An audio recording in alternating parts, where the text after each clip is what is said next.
Hey Luis, this is looking great. Looks like coming along pretty darn well.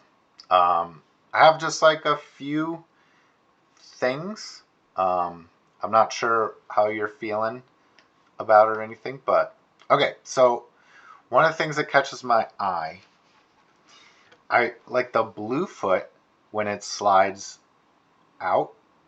I think works really well, but on the red foot, there's like a little wiggle on it. Um, So here, here, starting this frame, yellow, the heel rotates out, and then it's kind of like the toe comes out, which is fine. But then the toe comes back in.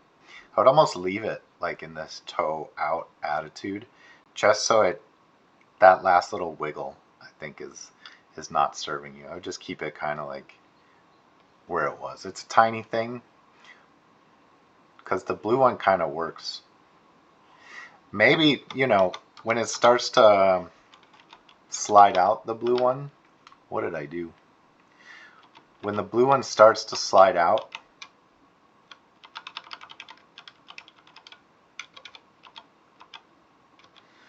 maybe have the rotate happen stronger so it looks kind of like the toe is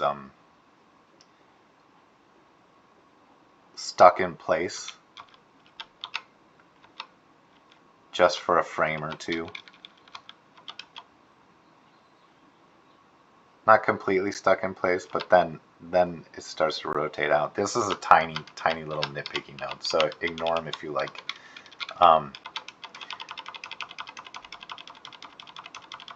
Yeah, but all this is really cool. So one of the things I think will help you is right now the head is kind of turning with the upper torso. You know what I mean? Where I'm not seeing a lot of this kind of rotation on the head, where I would try to bias. Now again, I'm not sure.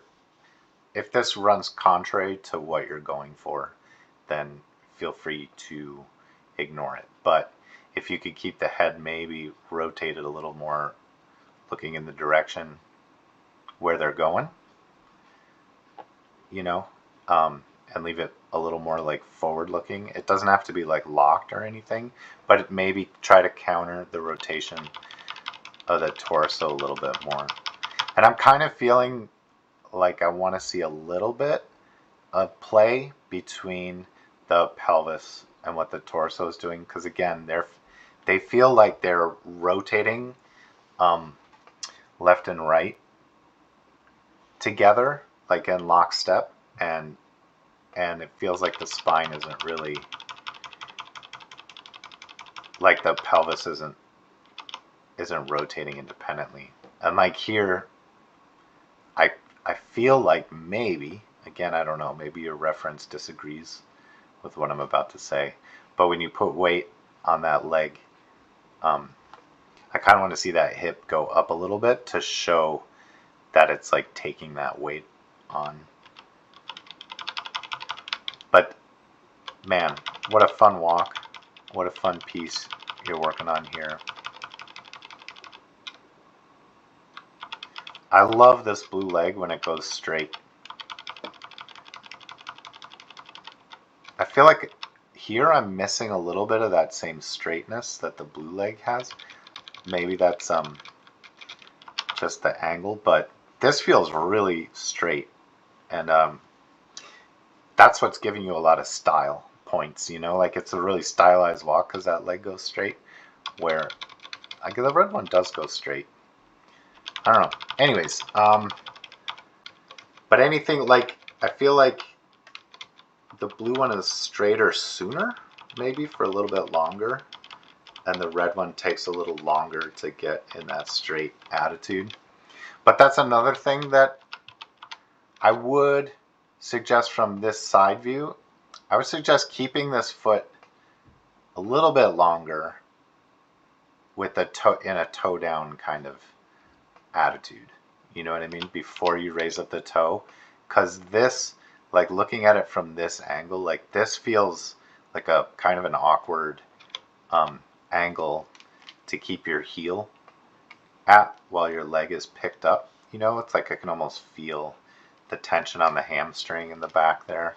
So maybe just try to relax again if that runs contrary to, you know, what your walk is supposed to be doing or what your reference showed. But here it's like the ankle is straight and it like swings around, right? And so that feels like somehow better. So maybe, I think maybe this leg, I think I'm honing in on kind of, I like, you're doing it on the blue leg. So maybe it's fine to keep like the heel up attitude here. If this leg stays straight and the arc of the swing, you know, it's like the leg's being swung around by the hip to get into place. Yeah. Other than that, I'm not sure I have a lot. Like, we're going to need to do cleanup to keep the hand from, like, you know, penetrating through the body, places like this, and then there's going to have to be a pass, I'm sure you know, to keep the cane or stick or whatever from passing through the shoulder. That's little stuff that can be cleanup stuff at the end. Yeah, but I think you're close to like honing in on it. If there's a way to push just a little bit more what the up and down of the pelvis when this kind of happens, you know, I feel like there should just be, if you can push kind of like this up and down, the TY on the pelvis as it arcs over and comes down kind of here. That would be a nice thing to kind of emphasize, and it'll help have the weight feel right. Yeah, and then just watch your spacing. I would say like when I watch how the pelvis comes over, it just kind of hits a wall here and goes back just a little bit and kind of stays put. You know, so if I turn on ghosting, oops, you can see like there's not a ton of like, so maybe have it come over and then, you know, ease and then ease. Just watch your spacing into this slow down and out so it doesn't all just like, yeah, like here maybe you could start pushing it a little bit more that way. Something to massage. Anyways, it's looking strong. These are all very nitpicky notes. These are all minutia, but it's a really fun walk, and you're pretty far along, and I love seeing it. Yeah, so keep it up. You may be able to bring this home in like 2 weeks ish, you know, and then yeah, we can think about the next thing that you would want to tackle. But this is looking great, and thanks for the submission, and I'll see you next week.